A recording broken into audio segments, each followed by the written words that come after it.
crear, adaptarse o morir. Ese es el dilema. Observar a la inteligencia artificial como un fenómeno amenazante para cualquier oficio, profesión o resolución humana es simplemente resistencia a la inminente evolución y en caso de no adaptarse representaría una visión débil del futuro. Hola, ¿qué tal? Bienvenidos a este espacio, a este episodio número 41, donde en los siguientes minutos estaré platicando contigo un hecho rebelde y loco que fue en contra de las máquinas. Más que de inteligencia artificial, estaré platicando sobre la solución que dieron los artistas en pleno auge de la revolución industrial. Me refiero al movimiento de artes y oficios. Mi nombre es Lisette Claudio Palma y soy la voz de este hermosísimo proyecto que está hecho con mucho amor, con puritito buena vibra, y me encantaría decir que está hecho con inteligencia artificial, pero no. Me voy a limitar por lo menos a decir que me apoyo de la era digital para compartir un poquito del movimiento de artes y oficios con ustedes el día de hoy en este espacio. Esto es el podcast de Rebeldes y Locos, episodio 41. Venga.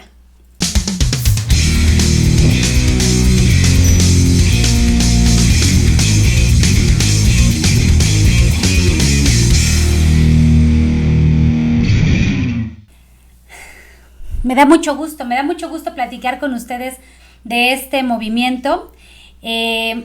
No es un movimiento del todo muy extenso, de hecho creo que va a ser el primer episodio ahora sí oficialmente que va a durar lo que siempre quiero que duren, pero tiene mucha fuerza, tiene mucha fuerza y de alguna manera tiene un significado medianamente romántico. Y eso a la Miss le gusta mucho, me gusta el romanticismo, entonces creo que valdrá la pena encontrarle como un sentido a todo lo que pasó en aquella época y de alguna manera reflexionar si estamos en una época en donde podría servirnos o ayudarnos ligeramente lo que pasó en el movimiento de artes y oficios, cómo lo adaptaríamos a lo que estamos viviendo nosotros actualmente. No lo sé, déjense los platico y ahorita ustedes me dirán si sí o si no. Para poder ponerlos en contexto un poquito y sin meterme tanto a la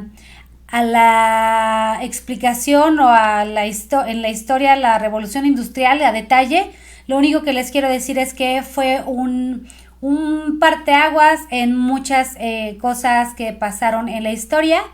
Entre ellos, pues la parte de la producción, oferta-demanda, ¿no? El consumismo también. O sea, la revolución industrial nace a finales del siglo XVIII, principios del siglo XIX, en Inglaterra, gracias a la máquina de vapor, a la invención de la máquina de vapor. Empiezan, obviamente, las máquinas a sustituir la mano de obra. Y entonces la gente naturalmente se empezó a sentir amenazada con todo esto que estaba pasando y pues a la larga también provocó una inestabilidad en qué vamos a hacer, qué tenemos que hacer, qué estamos haciendo, ¿no? Como que el ser humano sentía de alguna manera que estaban, como las máquinas los estaban sustituyendo, que ya no había oportunidad para ellos y que las máquinas estaban resolviendo absolutamente todo el campo laboral. Si les suena parecido a lo que estamos viviendo ahorita, no es tan ajeno, nada más que nosotros lo estamos viviendo del lado de la inteligencia artificial. Antes de bueno, ya les puse en contexto un poquito qué era lo que pasaba en la revolución industrial, pero bueno, empezaron a surgir ondas como oferta y demanda antes de hecho de la revolución industrial. ¿Qué era lo que pasaba? La gente salía a buscar lo que necesitaba para consumir, ¿no? Ropa, comida, lo que ustedes quieran. Necesitaba salir a buscarlo. Después de la revolución industrial, las empresas, los productores son los que salen a buscar a sus clientes, a sus consumidores. Y entonces empieza, ¿no? Como toda esta cadena de producción, abaratar costos, producción en masa. Entonces todo esto provocó una inestabilidad emocional, laboral, personal, profesional en muchas personas. Les decía que inicia en Inglaterra, pero poco a poco se empieza a propagar la máquina hacia lugares muy, muy importantes de Europa. Alemania, Francia, ¿no? Muchos. Y no tardó nada en llegar a América, ¿no? A Estados Unidos específicamente. Pero bueno, ese es otro punto. Así es como se sienten un poquito amenazados. Y a lo mejor más o menos ahorita estamos viviendo más o menos la misma situación. Déjenme les platico algo que me pasó la otra vez. Me encontré a una persona muy querida y esta persona muy querida en otro tiempo, y no me refiero a otro tiempo hace 10 años, me refiero a hace 5 años, me hubiera pedido de favor que le hiciera un logotipo para X cosa. Ahora que me la encontré, me dijo, mira lo que hice, le hice un logotipo a mi novio de su trabajo, no sé qué estaba haciendo, ¿no? Me lo enseña y la verdad es que estaba quedando bastante bien. En otro momento, o si yo no estuviera como con los ojos abiertos de que está pasando toda la inteligencia artificial, las herramientas ahí están. Las herramientas están al alcance de cualquier persona. Y ahora estas herramientas fácilmente las puedo utilizar. O sea, pudo resolver un problema de diseño, bien o mal, lo resolvió, lo hizo ella sola y lo hizo sin necesidad de un especialista, de un diseñador. Yo no sé qué piensen ustedes, pero en lugar de sentirnos amenazados, es una muy buena oportunidad ahorita para replantear en qué consiste nuestra carrera, ¿no? Yo soy diseñadora gráfica y a lo mejor como me encuentro yo, se pueden encontrar médicos, se pueden encontrar músicos, se pueden encontrar chefs, ¿no? La inteligencia artificial ya está haciendo todo. ¿Y ahora qué me toca a mí hacer? Nos tenemos que replantear muchas cosas para generar nuevas oportunidades. Ahí es en donde está nuestro movimiento de artes y oficios. Entonces, a lo que voy con esto es que en otro momento a lo mejor, o si yo no estuviera preparada, me hubiera enojado muchísimo, o me hubiera dicho es que la inteligencia artificial, es que los programas y las aplicaciones de diseño ya están haciendo todo por nosotros. Claro que no. Nos toca trabajar desde otro enfoque nuestras profesiones, por supuesto. Nos toca adaptarnos a lo que nos está tocando vivir, por supuesto. Tenemos, si no oportunidades de crear imágenes de marca, tenemos oportunidades de crear otras cosas, a lo mejor que tengan que ver más con la experiencia, más con otros sentidos, más que de la vista. No lo sé, ahí es en donde tenemos que identificar cuál es nuestro valor real en todo lo que estamos haciendo, ¿no? La sociedad tiene lo que se merece. Nosotros somos los que moldeamos el mundo y para infortunio de muchos, el destino ya nos alcanzó. Y buscar la practicidad en nuestras vidas nos llevó a obtener todo fácil, rápido, barato, muy por encima de lo que la oferta humana hasta ahorita había podido ofrecer. Ofrecer. Si la inteligencia artificial nos ha alcanzado, entonces ahora sí nos toca trabajar la resignificación de la vida del ser humano aquí en la Tierra. Sin miedo a fallar, porque si en todo caso fallamos, la inteligencia artificial va a estar ahí para salvarnos. ¿Y qué tal si ya no es suficiente pensar que mi profesión necesita nada más resignificación o darle otro valor? ¿Qué tal si está en el ser humano como tal? ¿Qué tal si tenemos que replantearnos toda la parte, por ejemplo, del cuidado del medio ambiente, de la ecología, del cuidado de la sociedad, tener una vida más sostenible en todos los aspectos. A lo mejor también ahí está, o sea, ¿por qué nos vamos a cerrar a que si la inteligencia artificial está despachando el lado profesional por nosotros? ¿Qué nos hace pensar que entonces no tenemos que trabajar otras cosas que bien nos hace falta trabajar? Y entonces investigar acerca del movimiento de artes y oficios, echar un vistazo al pasado y todo lo que pasó a mediados del siglo XIX, me da un poquito de esperanza pensar en todo este valor que tendríamos que darle ahora a nuestras vidas. Déjenme les platico un poquito, en qué consiste el movimiento de artes y oficios. Empieza en Inglaterra también, ¿no? En el mismo lugar de las máquinas de vapor, empieza en Inglaterra a mediados del siglo XIX.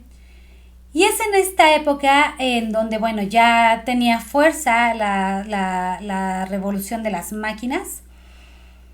Y hay un personaje que se llamaba William Morris. William Morris, bajo ideologías de John Ruskin, empieza a crear un movimiento que fue reacción contra la confusión artística, moral y social de la revolución industrial, defendiendo al diseño y el regreso a la destreza manual, aborreciendo los artículos producidos en masa, baratos, detestables de la época victoriana. Entonces, William Morris empezó, él estaba estudiando para ser clérigo y no le encantó. En esos estudios encontró a una persona que más o menos tenía la misma ideología que él. Y entonces William Morris se sale de estudiar eso y empieza a estudiar arquitectura. Le gusta. Y todo esto lo ayuda a conectar con gente, ¿no? Arquitectos, ingenieros, que están preocupados por lo mismo que él, ¿no? Entonces empieza a juntarse con gente que tenía ideas rebeldes y locas. De hecho, todos los movimientos y protestas tienen su grado anarquista.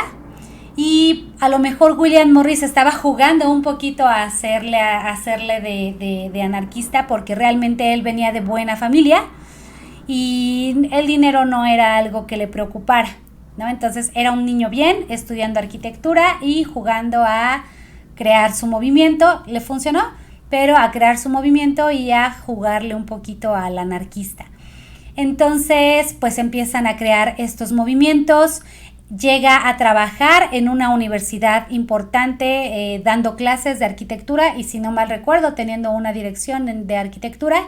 No le emociona el trabajo, pero esto le ayuda también a seguir encontrando gente que le ayudara a impulsar su movimiento. Y es en todos estos espacios en donde va conociendo y contactando personas importantes, en donde consigue un espacio que lo hace llamar la Casa Roja.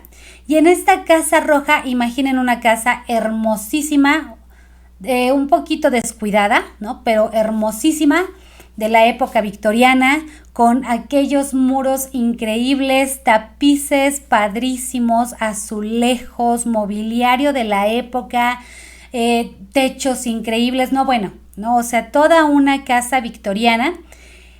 Y la empiezan a adaptar para ahí depositar todo el refugio creativo de muchas personas. Mientras estaban restaurando la casa, empieza a conocer también a carpinteros, ebanistas, diseñadores de cristal, de azulejos, de tapetes, de tapices, y entonces los empieza a involucrar en el movimiento.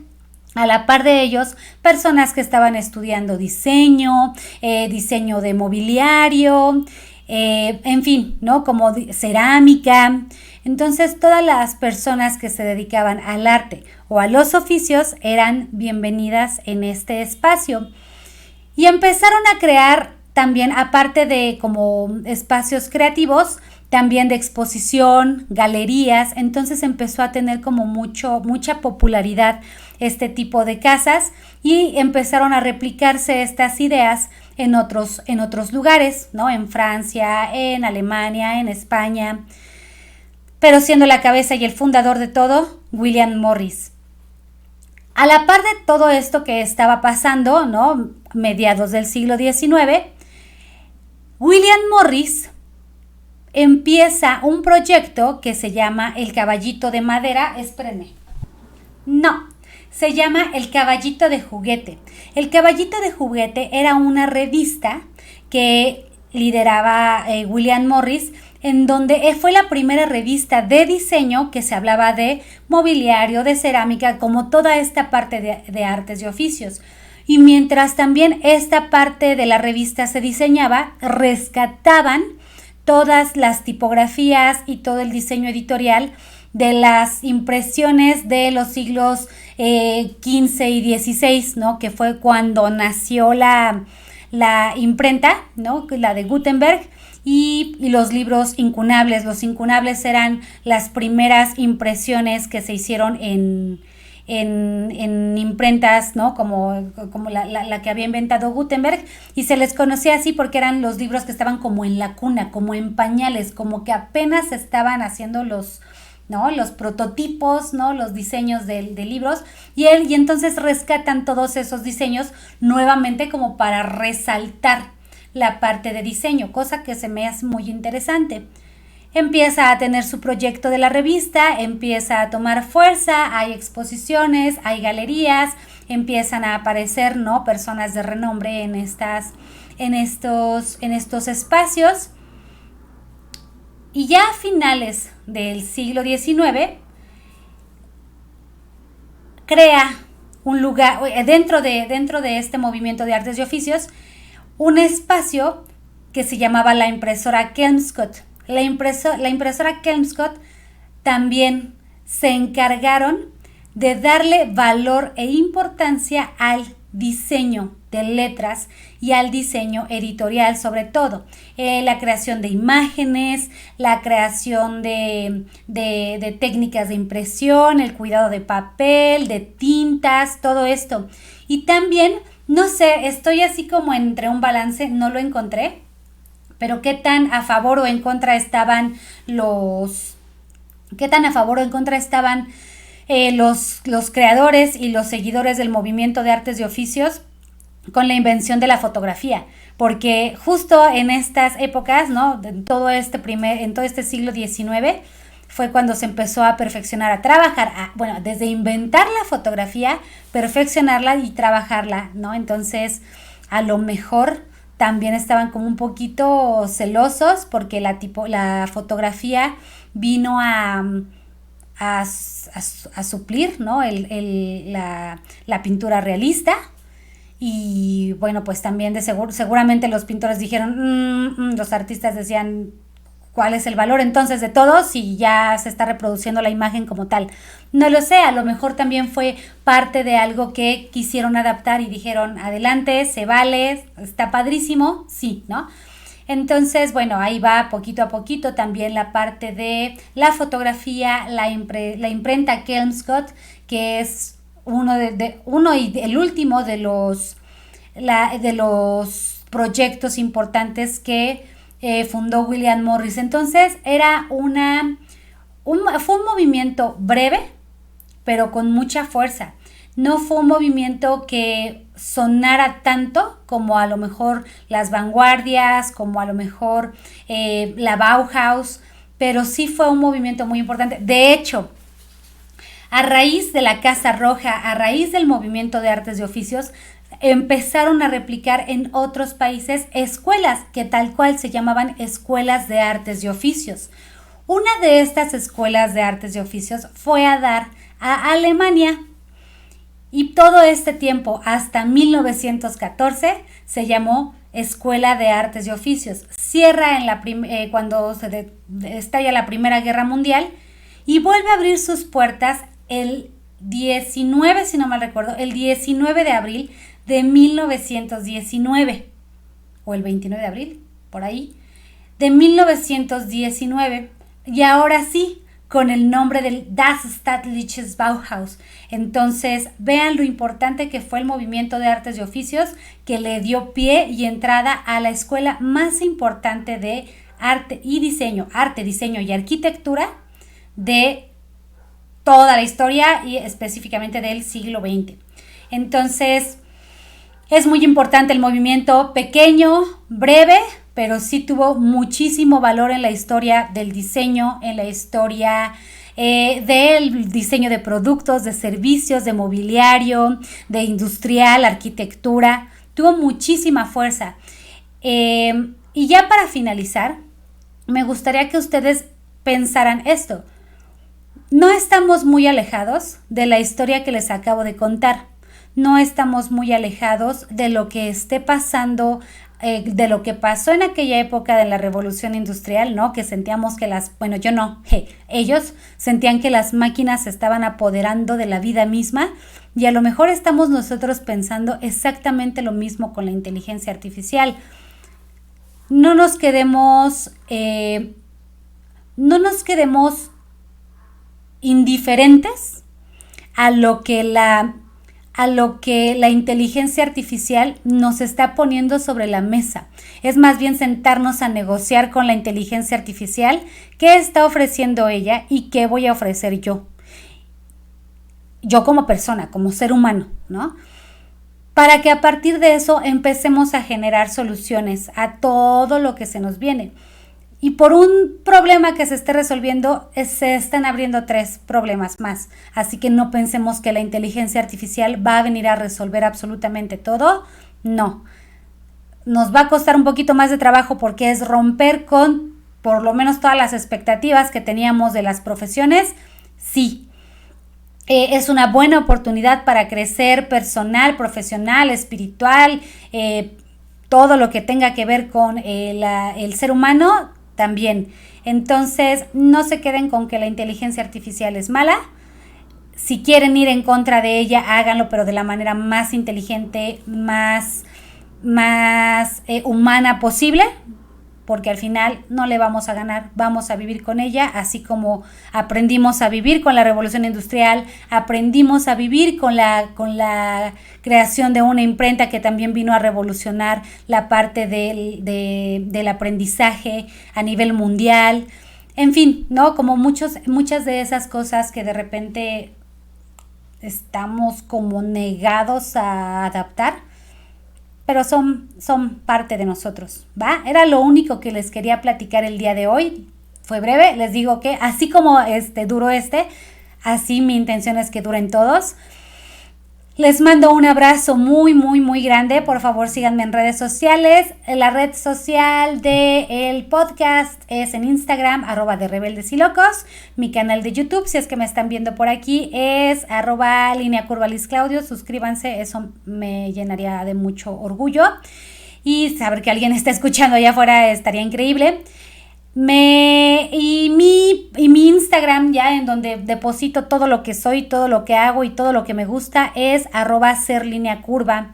Son las 3 redes sociales que estoy trabajando, que más veo, que más chismeo.